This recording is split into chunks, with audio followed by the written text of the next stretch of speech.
Ano? Nagpapasama ka sa amin na maghunting ng mga aswang? Sa Gimaras? Ganun na nga. Nahihibang ka na ba? Alam naman namin na mahilig kang magbasa at manood ng mga horror movie, kaya ka nagkakaganyan. Pero wag mo na kaming idamay. Hindi totoo ang mga aswang.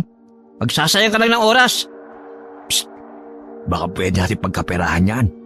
Alam mo namang sintu-sintu yan eh. Nang mamatay ang nanay niyan, panigurado ko laki ng perang iniwan sa kanya. Pagbigyan lang natin ng pantasa niya, malay mo, maging tiba-tiba tayo rito. Grab na natin. Oo nga no. Tama ka. Suluko naman. Hindi ko kagad naisip yun. Hoy Joey, magkano ba? Ha? Okay na ba ang 20 mil?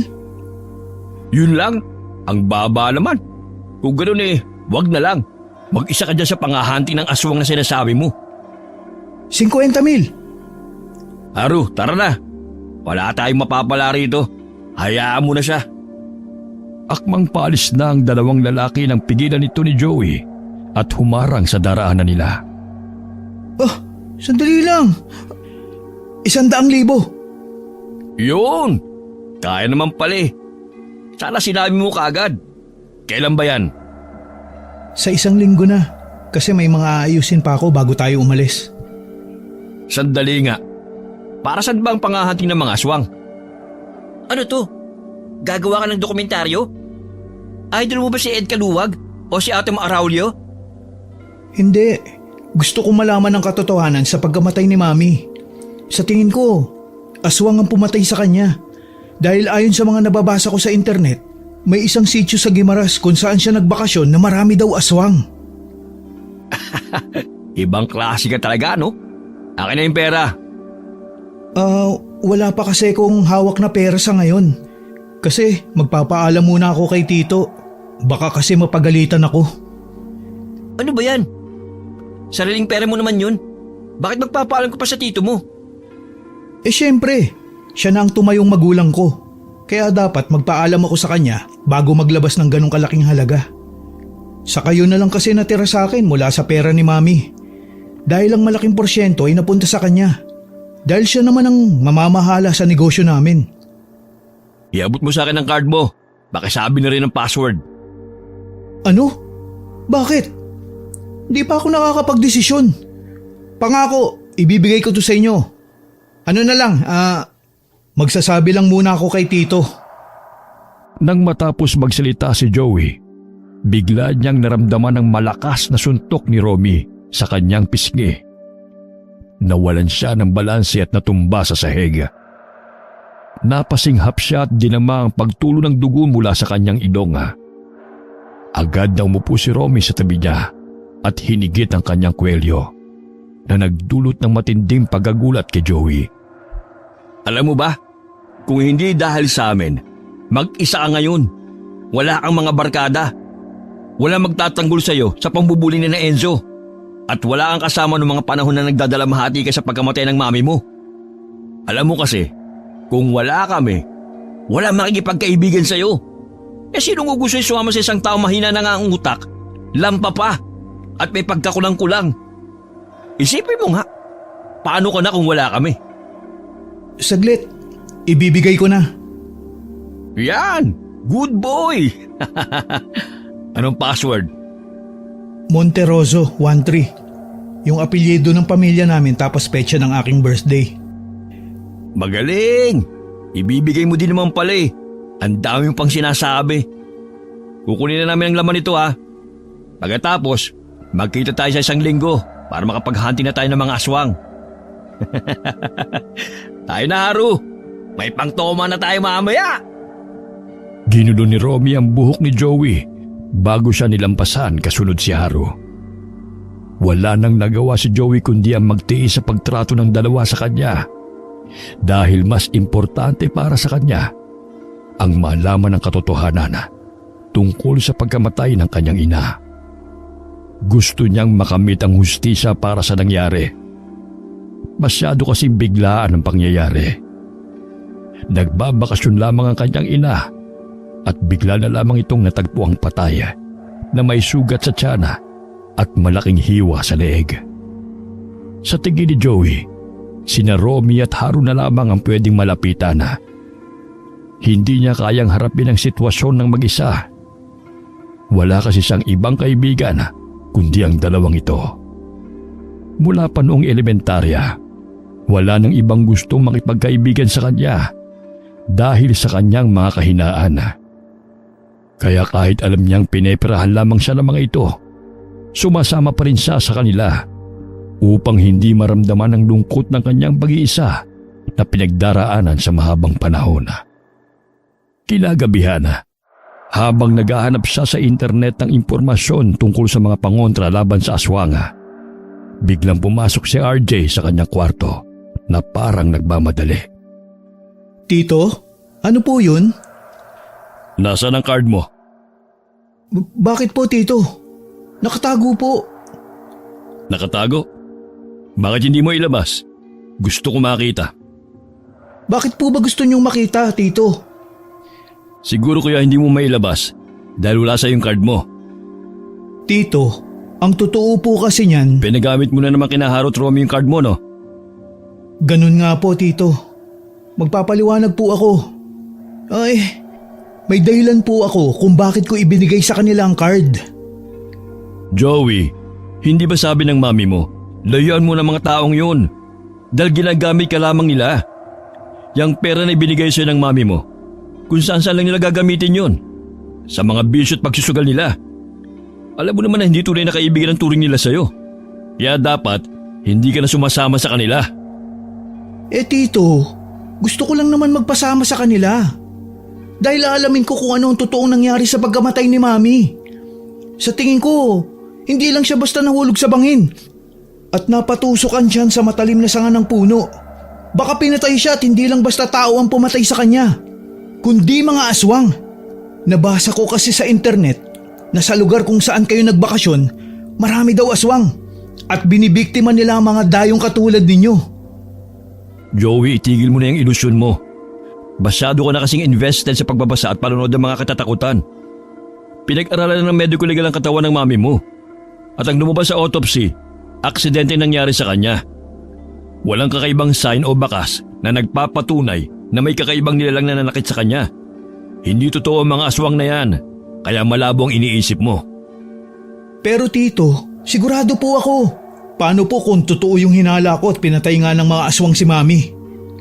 Alam kong hindi ko na makukuha ang hustisya para sa kanya. Pero sana ay malaman ko ang totoong nangyari sa kanya. Iho, alam kong hindi ka pa nakaka-move on sa pagkamatay ng mami mo. Naiintindihan kita at naghahanap ko ng ibang masisisi para mabawasan ang sakit na nararamdaman mo.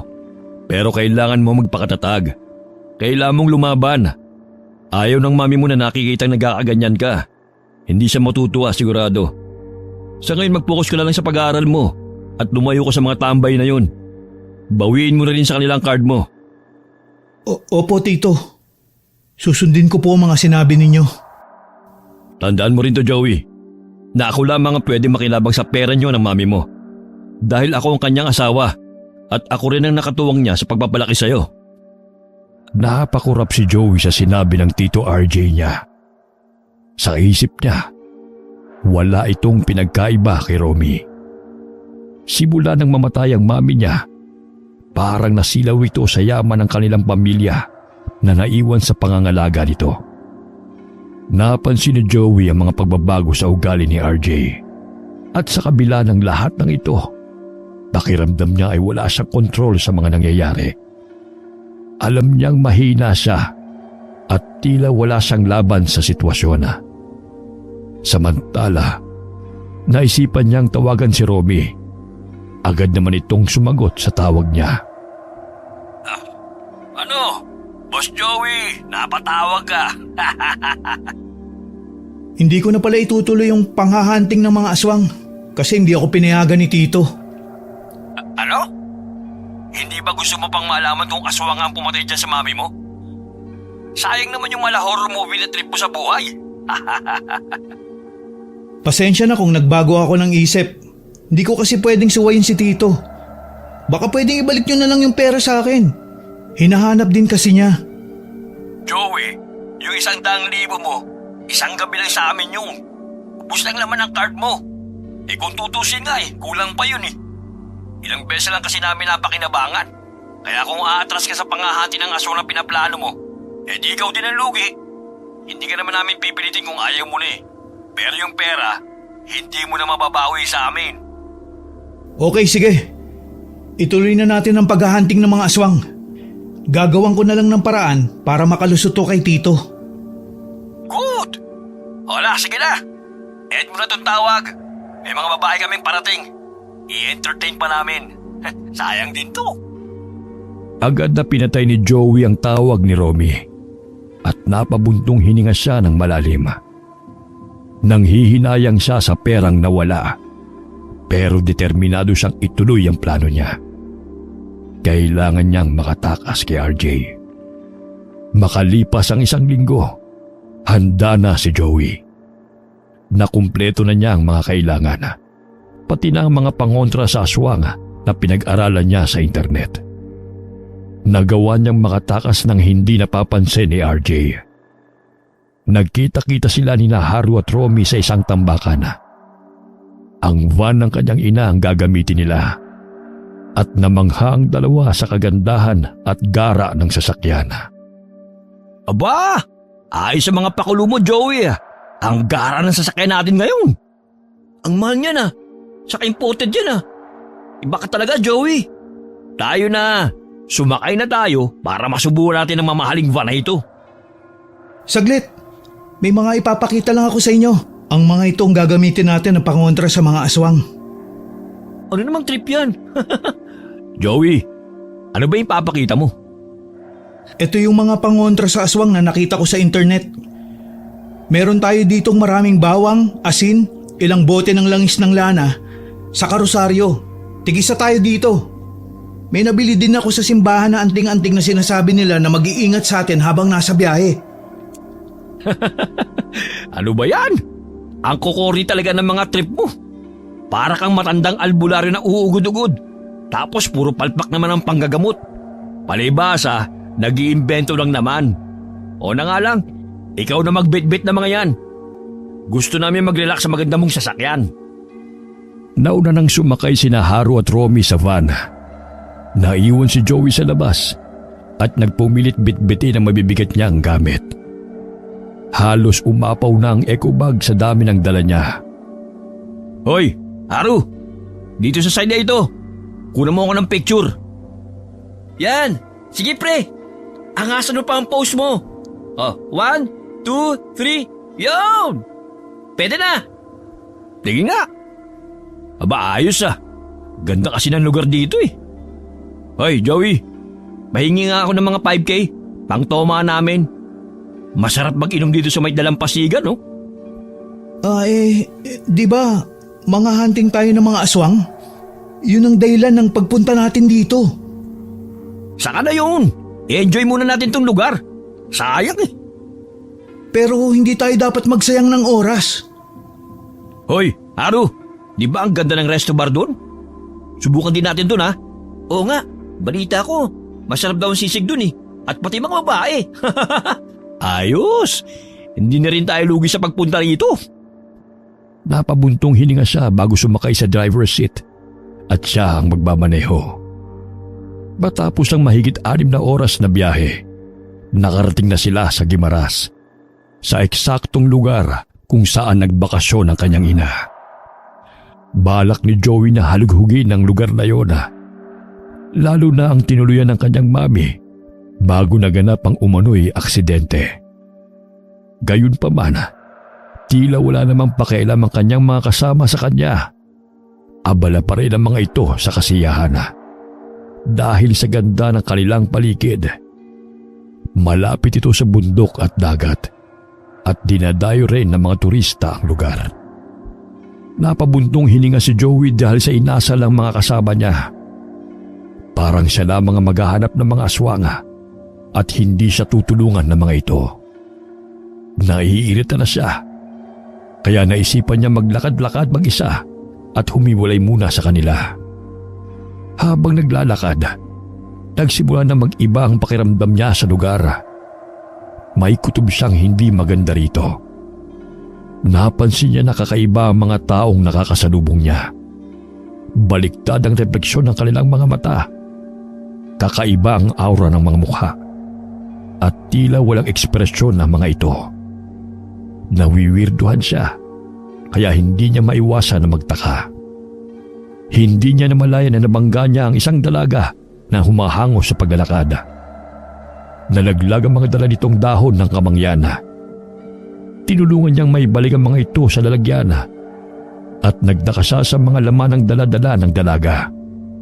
Mga kakaibang bato at buto ng hayop ang nakita niya. Pasensya ka na, miss. Hindi ko sinasadya. Ayos lang, hindi naman ako nasaktan. Ang hirap nga lang simutin nitong mga dala ko. Pasensya na talaga. Teka nga, hindi ka taga rito, no? Paano mo nalaman? Aba, malamang ngayon lang kita nakita. Dito kaya ako lumaki sa lugar na to. Kaya sa ulado ko na ang mga mukha ng tao na permanenteng nakatira dito. Oo nga no. Hindi ko naisip yun. Ano bang ginagawa mo dito? Magbabakasyon ka, no? Hindi eh. O anong trip mo sa lugar na to? Dumalaw sa kamag-anak? O baka naman kagaya ng mga ibang pumupunta dito na bragger? Bragger ba yun? Mga vlogger. Oo, yun na nga. Sorry, hindi ko alam ang mga ganyan eh. Laking probinsya kasi ko. O ano? Anong dahilan mo at natripan mong pumunta sa lugar na to? Gusto ko kasing malaman kung totoo ba talagang may aswang dito sa Guimaras. At kung sila ba ang pumatay sa mami ko. Mag-hunting ka ng mga aswang?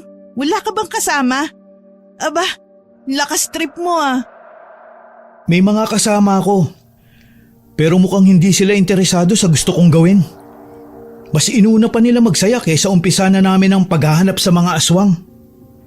Alam mo kung mag-isa ka lang din at ayaw naman ng mga kasama mo, wag mo na lang ituloy. Hindi biro ang pinasok mo. Maraming hiwaga at misteryo sa lugar na to. At baka hindi mo kayanin. Ipaubaya mo na lang sa mga pulis ang pag-iimbestiga sa pagkamatay ng nanay mo. Hindi ka naman defective eh. Ay, defective ba yun? Detective yata ang ibig mong sabihin. Yun! Detective nga.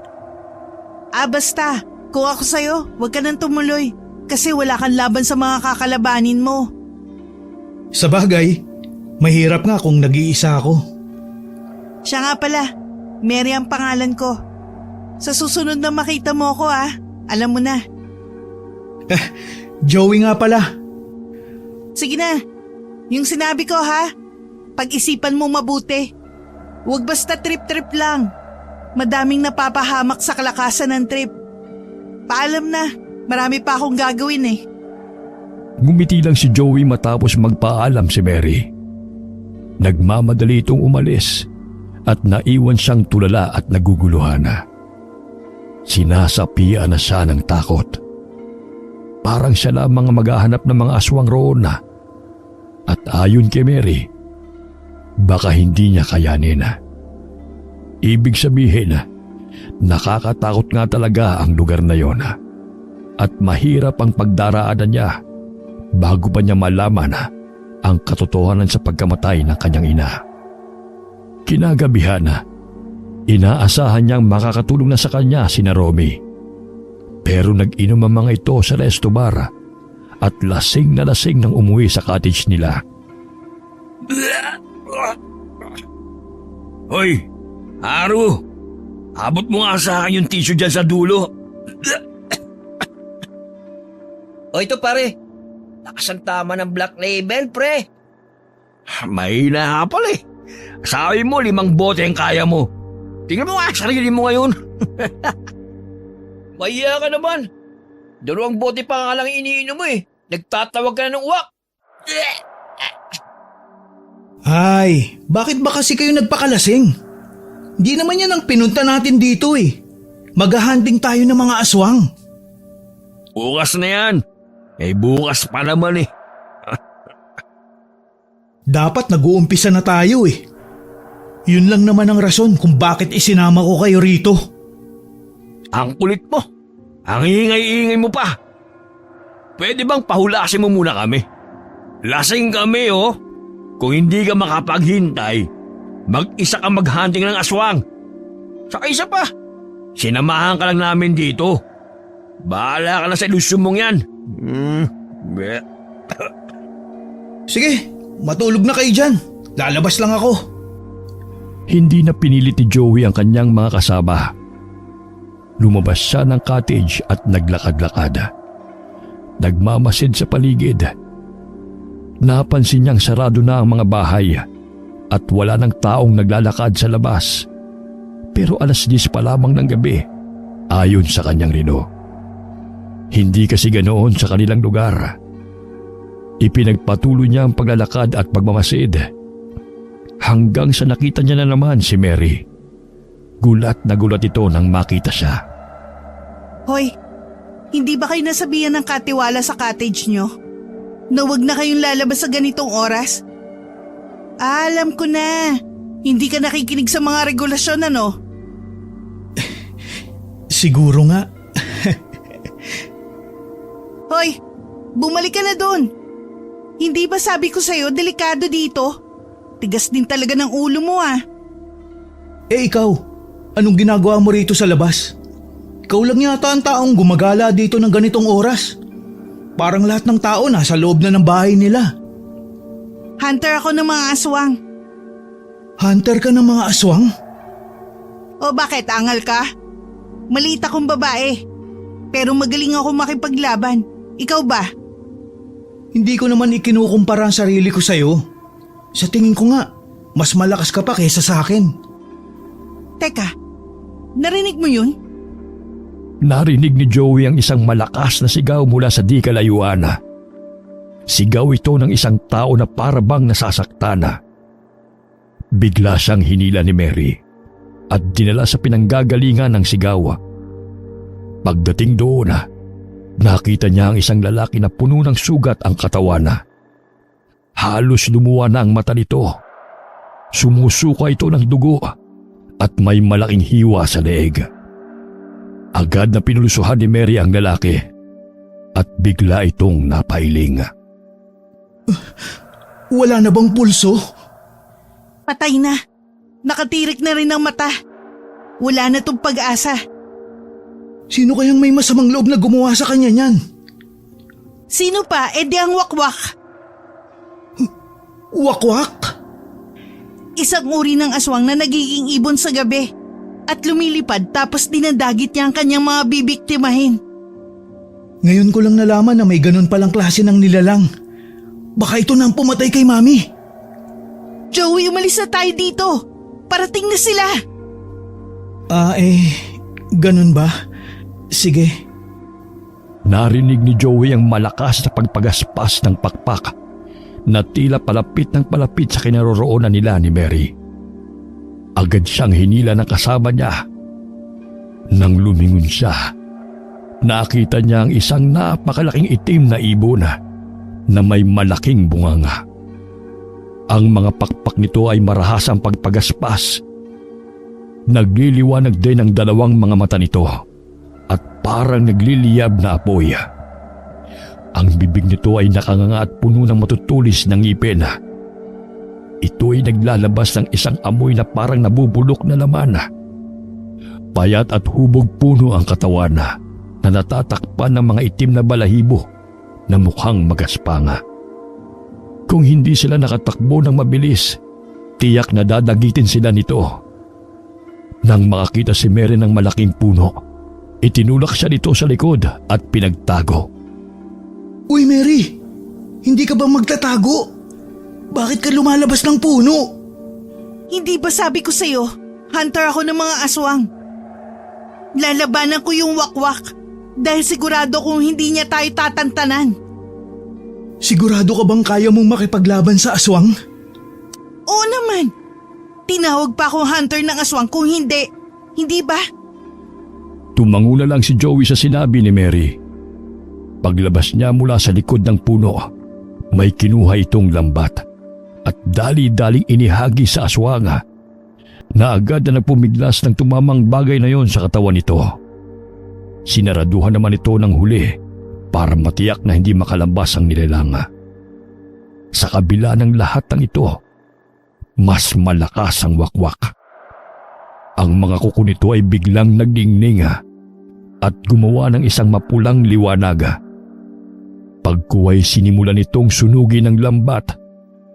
Sa isang iglap, bigla itong napunit at ang wakwak ay nakalaya. Bago ito tumakbo papunta kay Mary, pumagaspas ang pakpak nito ng napakalakas.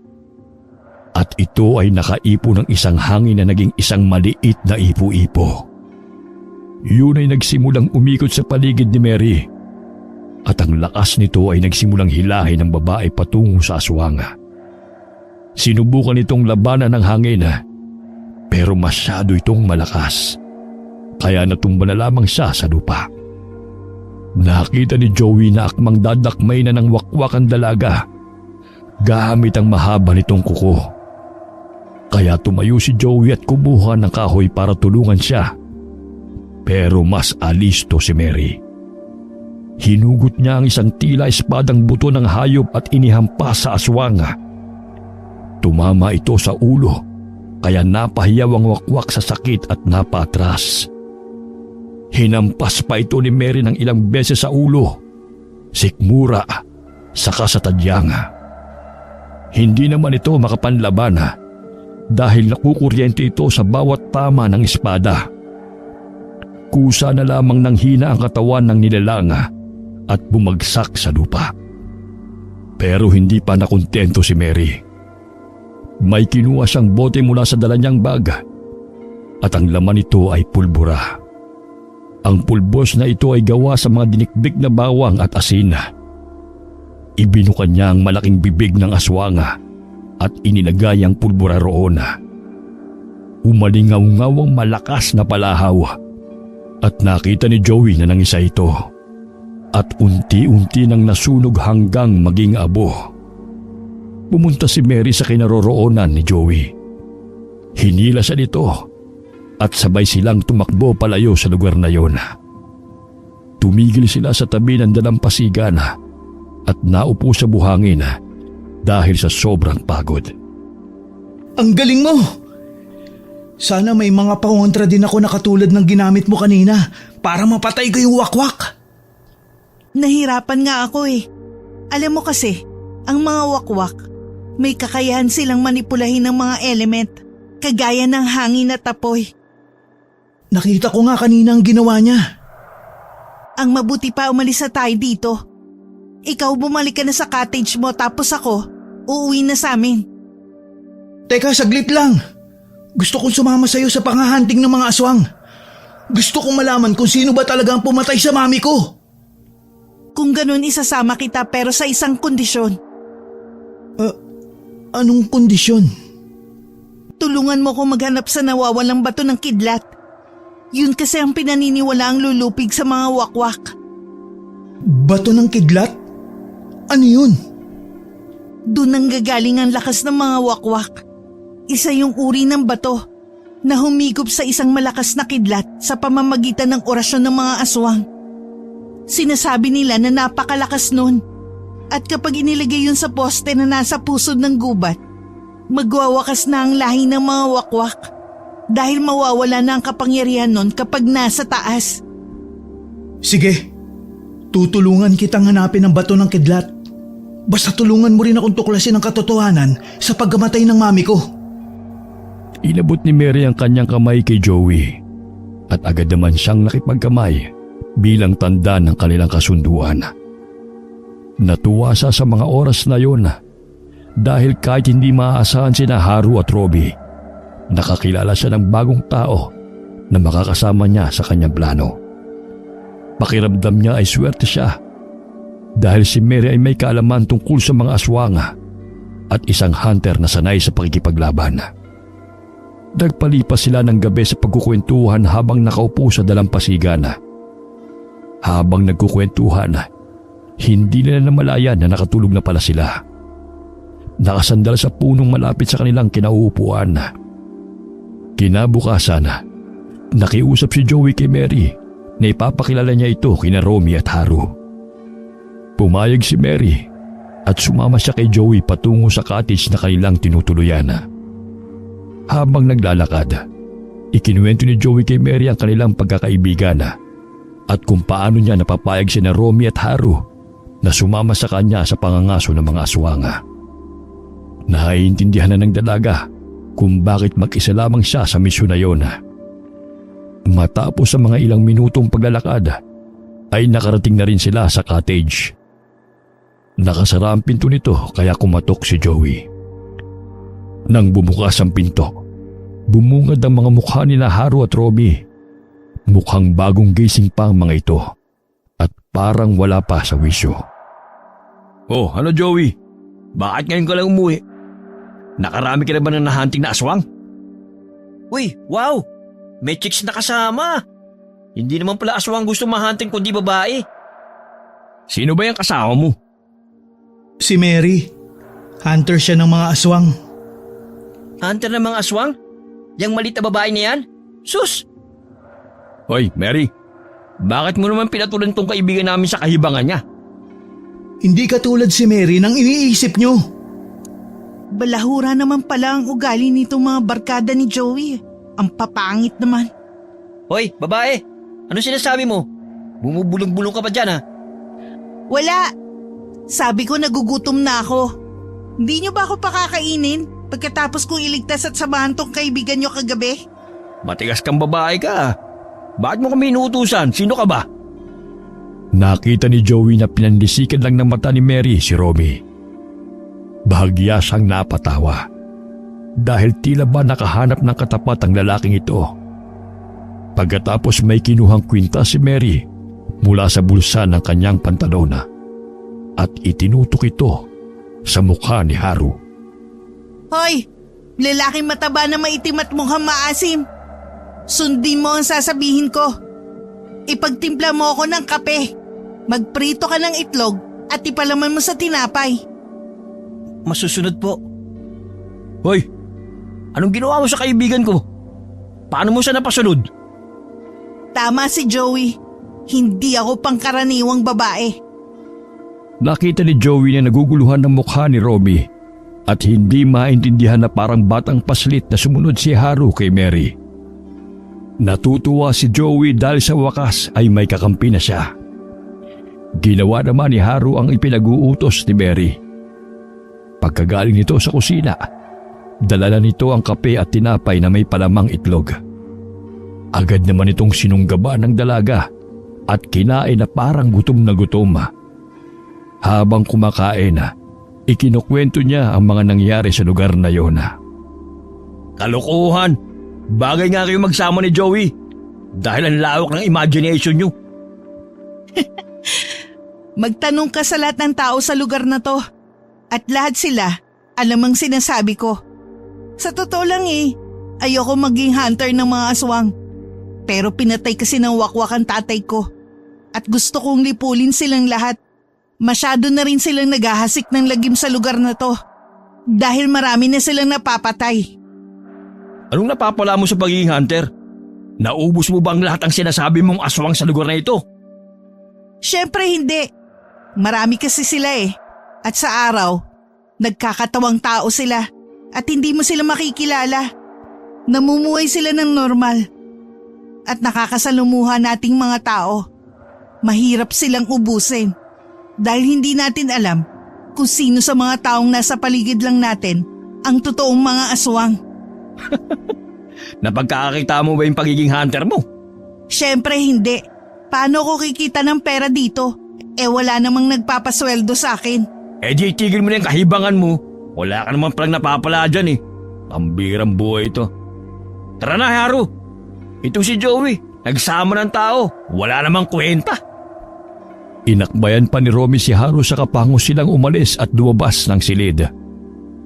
Naiwan naman si Joey at Mary na nagkatinginan pa nga dahil sa inasal ng dalawa. Naisipan naman ni Joey na ihatid ang dalaga sa kanilang bahay. Tahimik lamang silang naglalakad kaya naisip ni Joey na kausapin si Mary.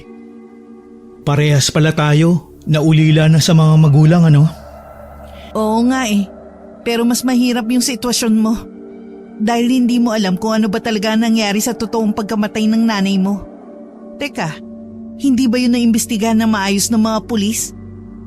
Hindi kasi nila maiisip na aswang ang pumatay kay Mami kasi hindi sila naniniwala doon. Kahit nga dito sa lugar na to may mga tao pa rin talagang hindi naniniwala sa mga aswang. Kasi naman yung mga nakakakita ng aswang, namamatay na dahil hindi sila pinapalampas ng mga wakwak na yan. Katulad ng mga kasama ko, hindi sila naniniwala sa ganito. Siya nga pala, pasensya ka na sa kanila ha. Ganun lang talaga silang magsalita. Ayos lang. Sanay na ako sa mga ganong klase ng tao. Pero maniwala ka sa akin, pag nakakita sila ng wakwak sa gabi, kakainin nila ang mga sinabi nila. Duwag naman yung mga yan Nagtatapang-tapangan lang. Sa kanila ilalabas ang tunay na kulay pag nandyan na ang kalaban sa harap nila. Pag nangyari yun, walang magagawa ang mga yan kundi ang tumakbo. Baka nga mapaihi pa sila habang tumatakbo dahil sa sobrang kaba. Umagalpak ng tawa si Joey sa sinabi ni Mary. Sa kanyang pagtawa, hindi niya namalayan ang isang lalaki na dadaan sa tabi niya at nabangga niya ito. Agad siyang humingi ng pasensya sa lalaki at doon niya napansin ang itsura nito. Nagulat siya nang makitang pamilyar ang lalaki.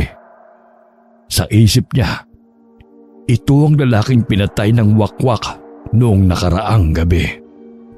Mary, parang yun yata yung lalaki na pinatay ng wakwak kagabi. Hindi ba pinulsuhan mo siya at sabi mo wala na? Paano nangyari na nakasalubong pa natin siya? At buhay na buhay. Tapos parang wala namang mga sugat sa katawan niya. Dahil ang mga wakwak, ninanakaw nila ang patay na katawan ng mga tao. Kapag gusto nilang tumira sa katawan ng mga to, at kapag naibigan nila ang buhay na meron sila. Kapag nanakaw na nila ang katawan ng mga tao, nagpapalit ba din ba sila ng anyo tuwing gabi? Yung nagiging nakakatakot na ibon? 1 taon lang naman kasi nila pwedeng gamitin ang katawan ng tao. Pagkatapos, babalik na sila sa pagkaaswang. Siyempre hindi sila nagpapalit ng anyo. Namumuhay sila ng normal katulad natin.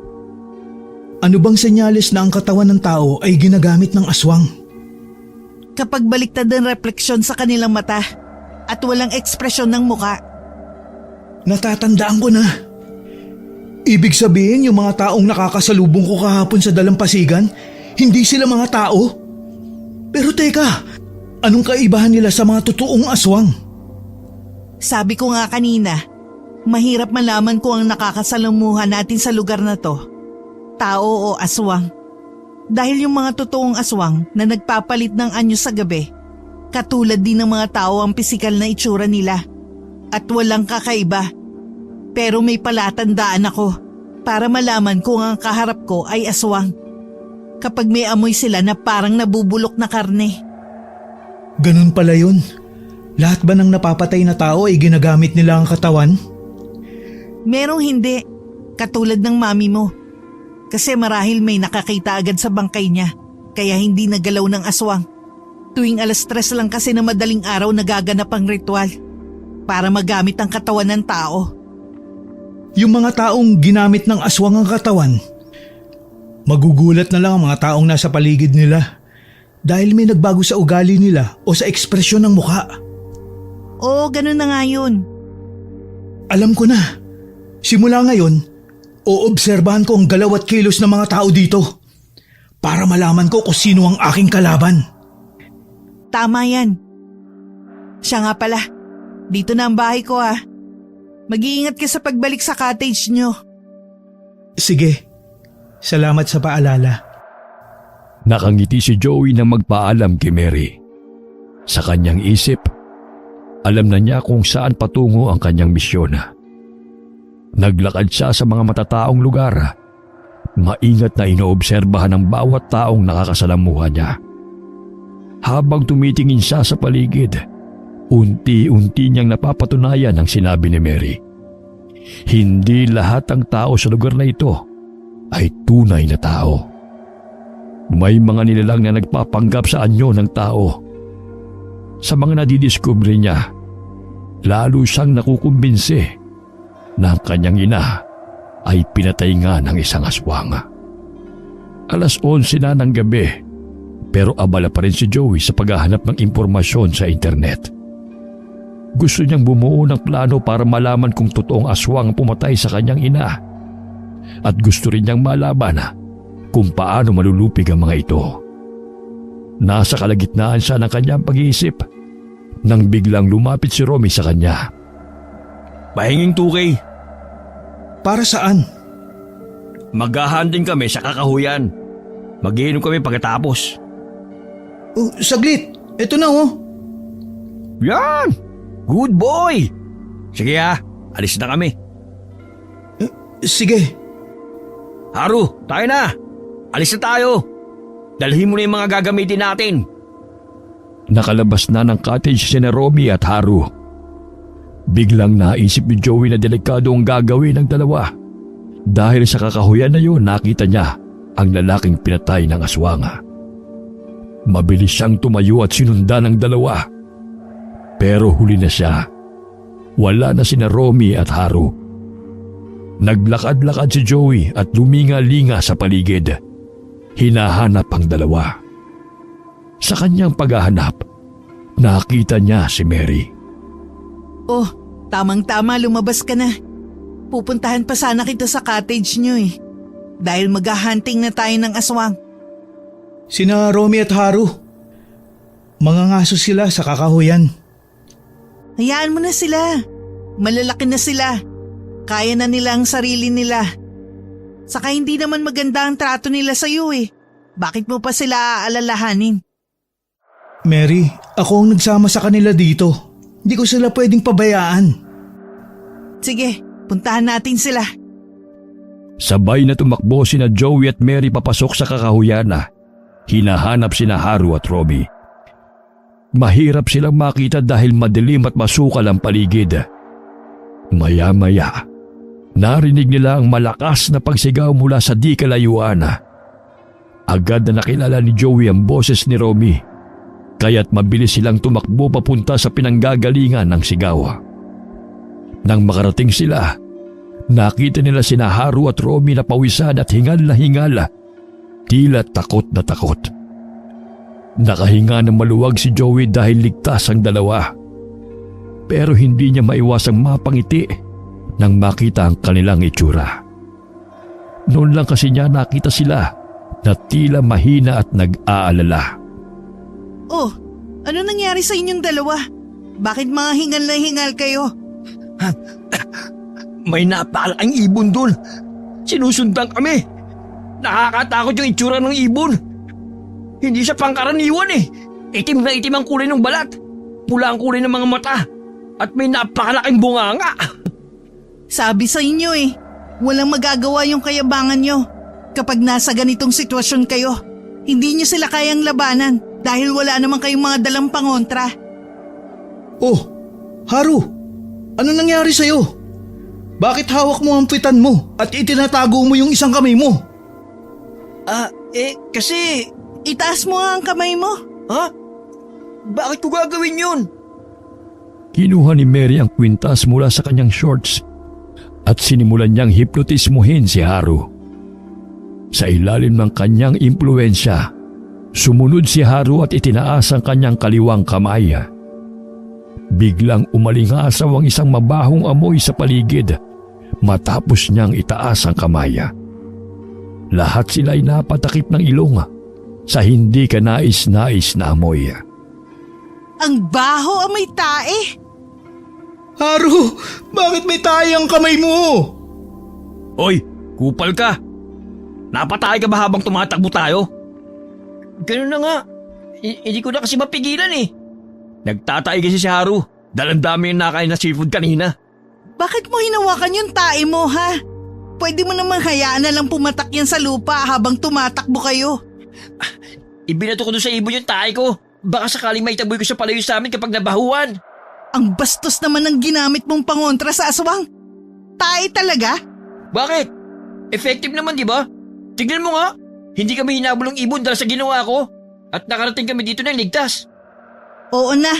Ang lakas ng tama mo. Daig mo pang nakadroga. Teka, Anong sabi mo? Aswang? Ibig sabihin, aswang yung ibon na nakita namin?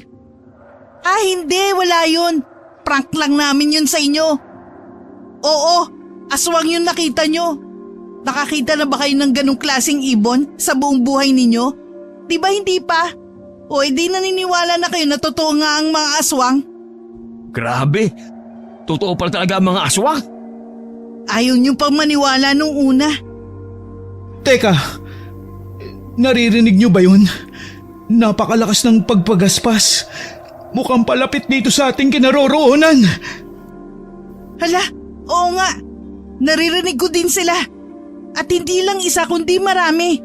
Tara, umalis na tayo dito. Nagsipagtakbuhan ang apat. Ngunit si Romy natalisod sa isang ugat ng kahoy at nadapa.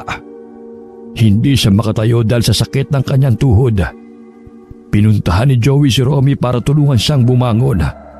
Pero ayaw nitong magpatulong. Biglang lumitaw ang malaking ibon at akmang dadagitin si Romy. Agad na sumalpok si Joey at itinulak si Romy palayo. Bumagsak ang ibon sa katawan ni Joey at kinagat ang kanyang leeg. Kinuha ni Mary ang pulbura mula sa kanyang bag at isinaboy sa aswang. Kaagad naman itong nanghina. Inalalaya ni Mary ang sugatang si Joey, habang tinulungan naman ni Haru si Romy na makatayo. Bago sila tumakbo, dinukot ni Mary ang isang bote mula sa kanyang bag at isinaboy sa mga aswang ang mga laman nitong maliliit na bato. Nagsibagsakan ang mga ito sa lupa at nanghina. Kaya nagkaroon sila ng pagkakataon para makalayo. Humanap sila ng ligtas na lugar para gamutin ang mga sugat.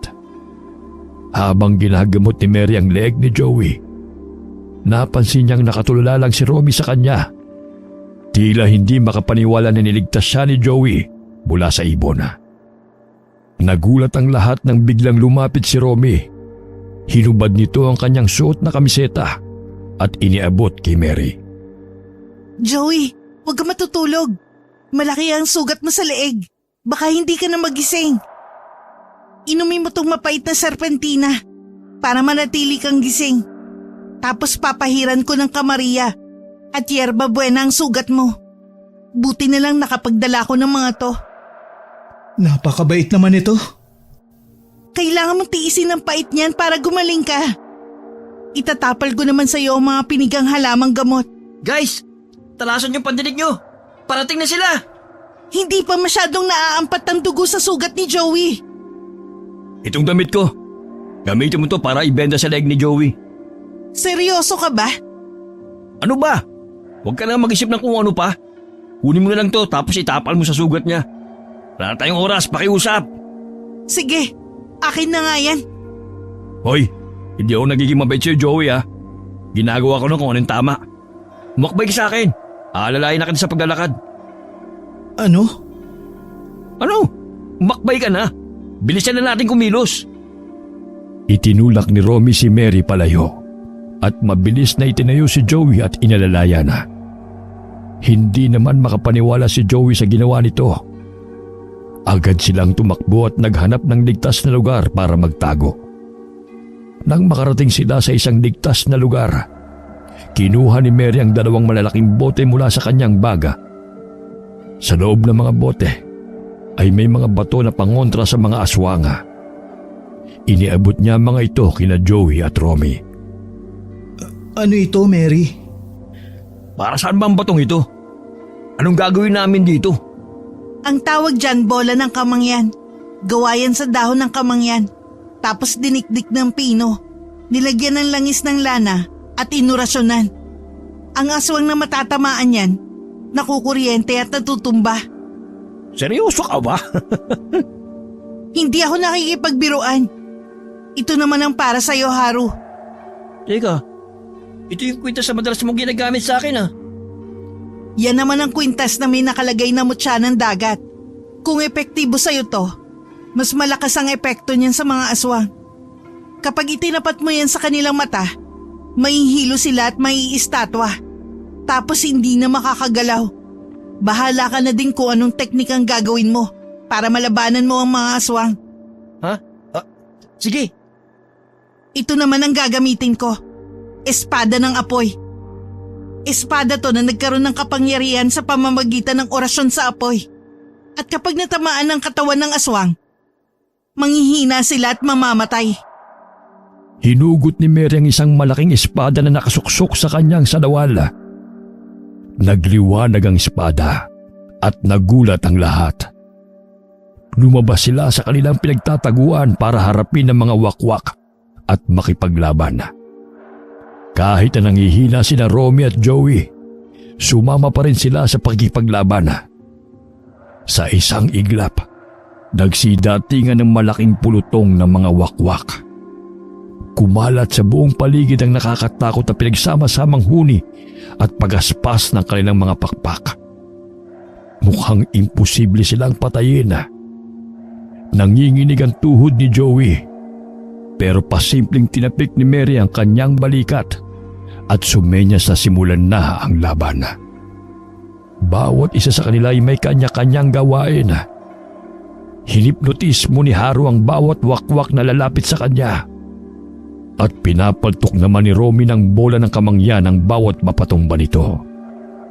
Tuwang-tuwa ang dalawa dahil nagtutulungan sila ng maayos. Si Joey naman ay binabato lang ang bawat wakwak na magagawi sa tabi niya. Si Mary naman ay buong lakas na hinahampas ng hawak niyang espada ang mga aswang. Makalipas ang halos isang oras, naubos nila ang mga wakwak.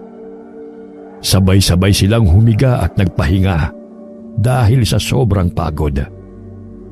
Maya-maya lang, inaya na sila ni Mary na pumunta sa bahay nito dahil malapit na lamang naman yun. Pagdating doon, agad silang binigyan ni Mary ng tubig. Habang nakaupo, kinakabaka pa ni Joey ang sugat sa kanyang leeg. Naalala niya ang malaking hiwa sa leeg ng kanyang ina at ng patay na lalaki sa kakahuyan. Leeg din ang unang kinagat sa kanya ng aswanga. Naisipan niyang itanong kay Mary ang tungkol doon. Mary, anong unang parte ng katawan ng kinakagat ng mga wakwak kapag sasalakay nila ang mga tao? Leeg. Kasi naniniwala sila na mas maganda ang daloy ng dugo doon kaysa sa ibang parte ng katawan. Ibig sabihin, kumpirmado na nga na ang mga aswang ang pumatay kay Mami. Paano mo naman nasabi? Dahil may malaking hiwa sa leeg ang bangkay ni Mami. Kagaya nung sa akin at dun sa lalaking nakita natin sa kakahuyan. Joey, magkasama na tayo sa laban na to. Uubusin natin ang lahi ng mga aswang para makamit ng mga magulang natin ng hustisya. makikitulong na rin kami ni Haru. Ito naman ang dahilan kung bakit kami isinama ni Joey dito eh. E di ayos, mas maraming magkakakampi at magkakatulong. Mas madaling mapagtatagumpayan to. Nagkasundo ang apat na maging hunter ng mga aswanga. Nanatili sila sa bahay ni Mary kung saan sinanay sila ng dalaga para maging malakas at matapang na mga hunter. Itinuro ni Mary ng isa-isa ang mga pangontra sa aswanga at matagumpay nilang natutunan ang lahat. Naging handa na sila para makipaglaban sa mga aswanga. Si Joey naman ay naguguluhan na dahil tila nagbago ang pakikitungo sa kanya ni Romy. Hindi na siya binubuli nito at maging si Haru ay naging mabait na rin sa kanya. Ito ay nangyari simula nang iligtas ni Joey si Romy nang muntik na itong kagatin ng aswanga. Isang gabi, handa na sila para makipaglaban. Sabay-sabay na lumabas ang apat. Naglalakad sa kalsada na tila ba puno ng kumpiyansa sa sarili at handa na sa kanilang misyon bilang hunter ng mga aswanga. Pumunta sila sa dalampasigan kung saan maraming tao at turista. Bigla silang nagulat nang may tumigil na sasakyan sa tapat nila. Pagbukas ng pinto, lumabas si RJ. Gulat na gulat si Joey nang makita ito. Hindi niya akalain na masusundan siya nito. Gaya ng inaasahan lumapit si RJ kay Joey at tumigil sa tapat niya. Sabi ko na nga dito kita makikita ang bata ka. Joey, Kahit anong gawin mo, hindi mo na maibabalik ang buhay ng mami mo. Patay na siya. Wala na tayong magagawa roon. Umuwi ka na sa atin. Pasensya na po tito. Pero buo ng loob ko na gawin ito para kay mami. Babalik naman ako sa atin kapag nagawa ko ng mga kailangan kong gawin eh. Teka, sino pala itong babaeng to? Kasi itong dalawang lalaki kilala ko na sila eh. Itong bago niyong kasama, sino to? Siya si Mary, Tito RJ. Bago namin kaibigan na nakilala namin dito. Hello po, Tito. Ako po ang bagong kaibigan nila. Saan ba kayo pupunta? Bakit ang dami niyong dalang kung ano-ano? Para saan ba ang mga yan? Mga kagamitan po namin para sa panghahunting namin ng mga aswang. Yan po ay mga pangontra at sandata na gagamitin namin sa pakikipaglaban. Ha? Seryoso ba kayo sa mga sinasabi niyo? Maghahunting kayo ng mga aswang? Tito RJ, seryoso po kami sa gusto naming gawin. Tito, alam ko mahirap para sa inyong paniwalaan to. Pero kami po mismo, natuklasan namin na maraming aswang sa lugar na ito. Pero gaya niyo po, hindi rin po kami naniniwala noong una. Iniisip nga namin noon na nahihibang na ito si Joey. Pero napatunayan namin na totoong lahat ng yon sa ilang araw na pala natili namin dito. Posible din po na aswang talagang pumatay sa mami ni Joey. Ewan ko sa inyo. Hindi ko maintindihan kung ano mga trip niyo sa buhay. Pero sige, gawin niyo ang gusto niyo sa isang kondisyon. Ano pong kondisyon, Tito? Dito ako mananatili, Joey, at sa akin ka uuwi. Sige po, Tito. Wala pong problema. Siya nga pala, tanghali na oh. Baka gusto niyo sumama sa akin mag-lunch. Ililibre ko na kayo sa mga kainan dito. Huwag na kayong maya sa akin. Sige po, Tito. G kami dyan. Oh, ayun dalawa. Joey, Mary. Bakit hindi pa kayo gumagalaw dyan? Ililibre na tayo ng lunch ni Tito oh. Sige. Susunod ako. Napansin ni Joey na parang nag-aalinlangan si Mary. Kaya inakay niya na ito habang naglalakad. Inilibre sila ni RJ ng tanghalian sa isang seafood restaurant. Habang kumakain sila, napansin ni Joey na parang inoobserbahan ni Mary si RJ. At tila hindi magandang impresyon nito sa lalaki. Pagkatapos nilang maghapunan, naisipan ni Joey na tanungin si Mary tungkol sa bagay na yon. Pero nagulat siya na mauna itong magsabi sa kanya. Joey, bakit kaya ganun? Hindi maganda ang nararamdaman ko kay Tito RJ. Anong nararamdaman mo sa kanya? Ewan, kakaiba eh. Parang hindi siya tao. Anong ibig mong sabihin na hindi siya tao? Iniisip mo ba na si Tito ay isa ding aswang? May kakaiba sa kanya, Joey. Pero ikaw na ang nagsabi, di ba? Kapag ginagamit ng aswang ang katawan ng tao, baliktad ang refleksyon ng kanilang mata, saka walang ekspresyon ng kanilang muka. Hindi naman ganun si Tito. Yun nga nakakapagtaka eh. Nararamdaman kong may kakaiba sa kanya. Pero wala akong makita sa pisikal na itsura niya. Mary, alam kong nag-aalala ka sa posibilidad na aswang si Tito. Pero malabong mangyari yun dahil hindi naman siya dito sa Gimaras nakatira. Saka ayoko siyang paghinalaan dahil asawa siya ni Mami. Noong panahon na iniwan ako ni Daddy, siya na ang tumayong ama sa akin. Joey, naiintindihan ko. Pero malakas ang pakiramdam ko. Sana mag-obserba ka pa rin. At huwag mong isawalang bahala ang posibilidad na hindi tao ang tito mo. Sige Mary, salamat sa pag-aalala mo. O paano ba yan, Joey? May iwan ka na namin ni na Romy dito kay Tito RJ ha? Babalik na kami sa bahay ko. Matapos magpaalam ni Mary, umalis na ito kasama sina Haru at Romy. Tinapik pa ni Romy ang balikat ni Joey bago sila tuluyang umalis. Naiwan si Joey sa tinutuluyan ng kanyang Tito RJ. Nakaramdam siya ng pagdududa dahil sa sinabi ni Mary sa kanya. Naisipan ni Joey na puntahan si Mary. Nagulat siya nang lumabas siya ng kanyang kwarto at biglang nakasalubong si RJ. Iba ang aura ng mukha nito at napatras si Joey dahil unti-unting lumalapit ang lalaki sa kanya. Saan mo balak pumunta, ha? Kina Mary po, Tito. Magpapaalam naman po ako sa inyo. Nagkakamali ka kung akala mo'y papayagan kita maghunting ng mga aswang. Dahil simula ngayon, susundin mo ang lahat ng mga sasabihin ko. At ikaw ay magiging alipin ko sa lahat ng bagay. Tito, bakit niyo po ginagawa to? Hindi niyo naman po to ginagawa sa akin dati, hindi ba? Joey, makinig ka sa akin. Susundin mo ang mga gusto ko o papatayin ko ang mga kaibigan mo. Ano po ba yung gusto niyo, Tito? Gusto kong itigil mo na ang paghahanap ng katotohanan tungkol sa pagkamatay ng mami mo.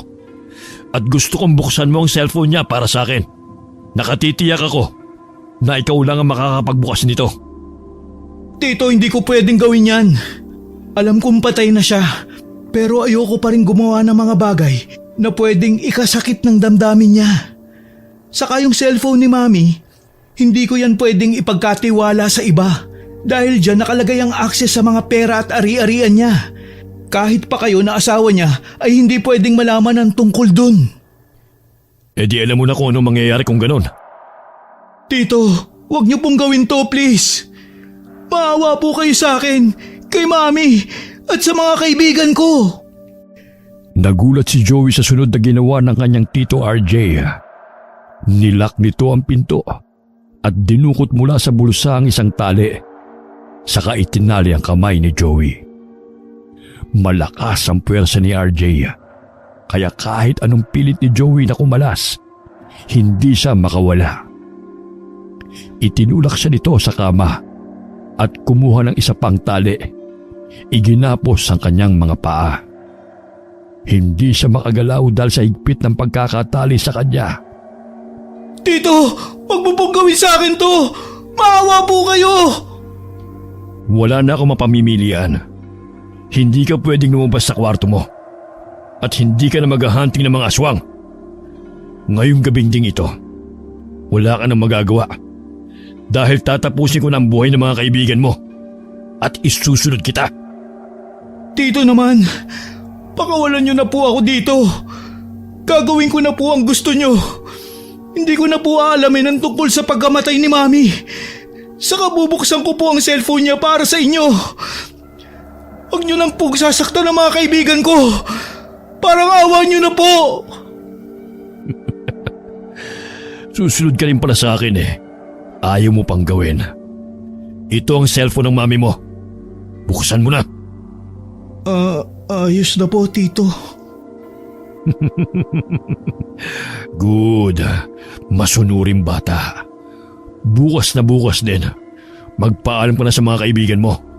Dahil babalik na tayo sa Maynila. Hindi nyo na itutuloy ang paghahunting ng mga aswang.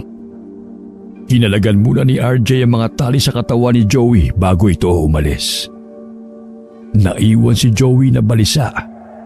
At sa pagkakataong yun, nakakutob na siya ng hindi maganda tungkol sa lalaking ito. Nanatili siyang tahimik sa kanyang kwarto. Nag-iisip. Hanggang sa maramdaman niyang parang may gumagalaw sa bintana sa itaas niya. Nang buksan niya ang bintana, laking gulat niya dahil andun sina Mary at ang kanyang mga kaibigan. Anong ginagawa niyo dito? Hindi na kayo pwede dito. Baka makita kayo ni Tito. Hindi ka kasi lumalabas. Natunugan na namin na hindi ka pinayagan ni Tito RJ. Kaya kami na lang ang pumunta dito. Mary, huwag masyadong malakas ang boses. Sobrang delikado niyo dito. Hindi pwedeng malaman ni Tito na nandito kayo. Kasya naman siguro ako sa bintana. Dito na ako dadaan. Romy, Haru, sunod na kayo. Ano ba? Huwag kayong pumasok dito! Sabi na magkakasya kami sa bintanang to. Ang bulok naman ng tito mo. Itatago ka pero hindi man lang naisip na pwede kang makatakas dahil madali lang dumaan sa bintana na to. Kaso hindi kayo dapat nandito eh. Mahirap na. Narinig namin ang lahat, Joey. Hindi ka namin iniwan. Nandito lang kami sa likod ng bintana ng kwarto mo. O kaya naman nagtatago lang kami sa hardin. Pasensya na pero gusto ko kayong protektahan. Kaya hindi ko na itutuloy ang panghahunting ng mga aswang kasama kayo. At bahala na kung hindi ko malaman ang katotohanan sa pagkamatay ni Mami. Ay, wala bang ibang pamimilian? Pwede naman yung titi mo lang tapusin namin kasi masyado siyang makasarili. Tama si Romy. Gamitin din natin yung kutob ko na nararamdaman ko para malaman kung ano nga bang meron sa Tito RJ mo. Maraming salamat sa inyo ha. Hindi niyo ako iniwan. Siyempre naman, kami pa ba? Magkakaibigan na tayo, hindi ba? Kaya dapat lang na hindi nag-iiwanan. Napanatag ang loob ni Joey dahil pakiramdam niya ay hindi siya nag-iisa sa pagkakataong yun. Pati sina Romy at Haru na dati nang aapi sa kanya ay nakahanda na ring damayan siya. Nakita niya sa kanilang mga mata ang pag-aalala at ang kanilang pagnanais na tulungan siya. Joey, may alam ka ba na pwedeng maging ebidensya kay Tito RJ? Kagaya ng gamit ng mami mo na naiwan sa kanya. Kahit ano. Alam ko na. Yung cellphone ni Mami. Baka may makita tayo dun. Alam mo ba kung nasan si Tito RJ ngayon, Joey? Baka nasa kwarto niya at nagpapahinga. Gabi na din kasi. Makinig ka sa akin. Ganito ang gawin mo. Silipin mo siya sa kwarto niya. Tapos tignan mo kung tulog na o gising pa siya. Kapag gising pa siya, ipagtimpla mo siya ng juice na to. Gawa to sa ubas at sangkap na pampatulog. Mapapahimbing ang tulog niya at makakapag-espiya tayo sa kwarto niya. Pag nagawa mo na yun at nakatulog na siya, sumenyas ka sa amin at sasamahan ka naming hanapin ng cellphone ng mami mo. Dahil sigurado ako na itinago niya yun. Sige, masusunod. Agad na sinunod ni Joey ang sinabi ni Mary. Buong ingat siyang pumunta sa kwarto ni RJ at nang makita niyang gising pa ito, ipinagtimpla niya ito ng juice na sinasabi ni Mary. Ininom naman yun ni RJ at kaagad na nakatulog. Nang makatulog na ito, sinenyasan ni Joey si Mary at magkakatulong silang naghanap. Nakita ni Joey ang cellphone ng kanyang mami sa loob ng maleta ni RJ. Lumabas sila ng kwarto ng lalaki na dala ang cellphone at agad na binuksan yun ni Joey para maghanap ng ebidensya. Nagulat si Joey na mapadpad siya sa mga video. May isang video roon kung saan nagbablog ang kanyang mami kasama si RJ. Isang gabi, bigla na lamang may dumagit na malaking ibon kay RJ at inatake ito. Ang ibon na yun ay naiiba sa mga nakita nila. Mayroon itong sungay at kulay berde ang mga mata. Pagkatapos ay nahulog na ang cellphone. Narinig ni Joey ang iyak ng kanyang ina dahil wala ng pulso si RJ. Pagkuway may tunog na pagaspas ng ibon at nawala na rin ito kaagad. Kaya natahimik na ang paligid. Pagkuway may tunog ng pagaspas ng ibon at nawala na rin ito kaagad. Kaya natahimik na ang paligid. Tama ka, Mary. Ang Tito RJ na kasama natin ngayon ay hindi ang orihinal na siya, kundi ginagamit lang ng aswang ang kanyang katawan. Patay na ang totoong Tito RJ! Siya yung wakwak na may sungay at berde ang kulay ng mata. Ibig sabihin, siya ang pinuno nila. Kaya siguro hindi baliktad ang refleksyon sa kanyang mata at posibleng nasa kanya ang bato ng kidlat at ginagamit niya ang kapangyarihan nito. Ganun na nga siguro. Ang gagawin natin ngayon, hanapin ang mutya ng kidlat sa kanya para matapos na natin ang misyon. Teka, pasensya na kayo. Pero natatay kasi ako eh. Hindi ko na kaya. Sobrang sakit na ng tiyan ko eh. Saka na lang ako tutulong kapag nailabas ko na ito. Labo naman to si Haru. Panira eh. Hayaan na natin siya. Mag-focus na lang tayo sa paghahanap sa bato ng kidlat. Sumang-ayon naman si Joey at Romy kay Mary. Akmang-hahakbang na sila para simulan ang paghahanap nang biglang dumating si RJ. Gulat na gulat silang tatlo. dahil akala nila ay natutulog pa ito ng mahimbing sa kwarto. Sabi ko na nga may binabala kayong gawin. Walang yaka! Hindi kasi dito, RJ! Ginamit mo lang ang katawan niya! Ikaw din ang pumatay kay Mami! Alam na namin ang totoo. Ikaw ang pinuno ng mga wakwak. At nasa'yo din ang bato ng kidlat. Anong sinasabi niyo? Nagmamaang-maangan ka pa. Alam na namin ang buong katotohanan. Huwag mo nang itanggi pa. Mahigpit na hinawakan ni RJ ang kwelo ng damit ni Mary.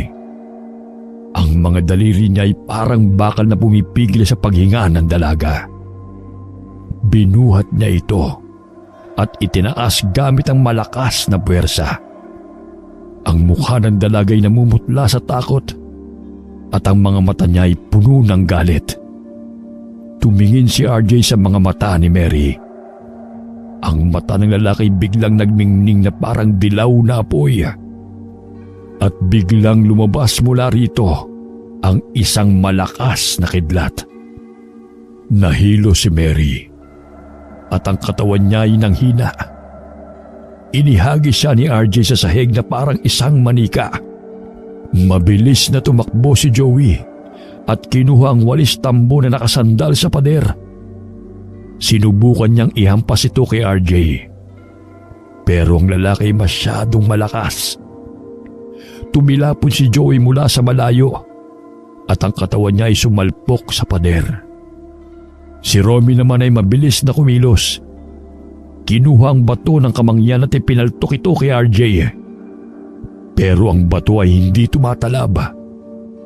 Naunahan siya ni RJ. Hinawakan ang leeg ni Romy at sinakal ito, saka ibinagsak sa lupa. Ang katawan ni Romy ay tumilapon. Ang ulo niya ay tumama sa sahig. Ang tatlo ay halos hindi na makagalaw sa sobrang panghihina. Hindi na nila kayang ipagtanggol ang kanilang sarili. Tumawa ng napakalakas si RJ dahil iniisip niya na hindi na makakalaban pa ang mga ito. Ang kanyang mga mata ay kumikislap sa kasiyahan habang pinagmamasdan niya ang kanilang paghihirap. Sa gitna ng kanilang pagdurusa, biglang dumating si Haru na may dalang kakaibang bato at ito ay naglakad papunta sa kanila. Sa unang tingin, ang bato ay may hugis na tila isang maliit na piraso ng kristal. Ngunit ang kanyang ibabaw ay may mga kakaibang guhit at linya na parang mga likha ng kidlat. Ang kulay nito ay pinaghalong dilaw at puti na nagbibigay ng sinag ng liwanag na nagmumula sa loob. Habang ang ilaw mula sa bato ay naglalaro sa paligid, makikita ang mga kislap na nagmumula sa mga guhit. Sa ilalim naman ito ay may kulay asul na liwanag. May nakita ako! Nakita ko tong garapon na may lamang parang kristal na bato! Nakita ko to! Nakasuksok sa tabi ng inodoro! Yan! Yan ang bato ng kidlat! Ano? Ibalik mo sa akin yan!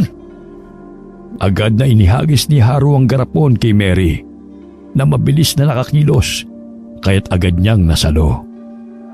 Sinubukan itong agawin ni RJ kay Mary. Ngunit sa liksi ni Mary, mabilis siyang umiwas at ipinasa ang bato ng kidlat kay Romy. Si Romy nagmamadaling nakatakbo palabas. Samantala, nagalit si RJ at sinubukang abutin si Mary. Pinilit niyang makalapit. Ngunit ang puwersa ni Mary ay tila hindi sapat upang siya ipigilan. Sa isang malakas na pagtulak, naitulak siya ni RJ at napatras si Mary na nagtagumpay na makaalagwa sa puwersa nito. Hindi nag-atubiling gumamit si Haru ng kwintas na panghipnotismo. Kahit na natatakot ay inilapit niya ito sa mata ni RJ at pinaikot-ikot. Pero sa kabila ng kanyang pagsisikap, hindi ito tumalab kay RJ. Ang kwintas ay tinabig ni RJ at tumilapon ito mula sa kanyang kamay. Nang akmang paalis na si RJ, biglang hinigit ni Joey ang binti nito. Nagpumiglas ang lalaki at tumilapon si Joey sa sahig. Sa gitna ng kaguluhan, hinugot ni Mary ang espada ng apoy na kumikislap at nagliliyab. Ang kanyang kamay ay nagniningning sa tensyon, ngunit ang kanyang mukha ay puno ng tapang. Itinapat niya ang espada kay RJ at pinanlisikan ito ng mata. Hindi na siya nag-atubili pang isaksak yun sa tiyan ng huli, kaya ito'y nanghina at bumagsak sa lupa. Pinaulanan naman ni Joey ng bola ng kamangyan ang sugat nito na nagbigay ng masangsang na amoy sa hangin. Napasigaw ang lalaki dahil sa sobrang hapdi na natamo ng kanyang katawan. Habang si RJ ay nahihirapang bumangon, si Mary ay nag-alab sa galit. Ang kanyang damdamin ay tila nag-aapoy at siya ay nagpakawala ng sunod-sunod na saksak sa katawan ng lalaki.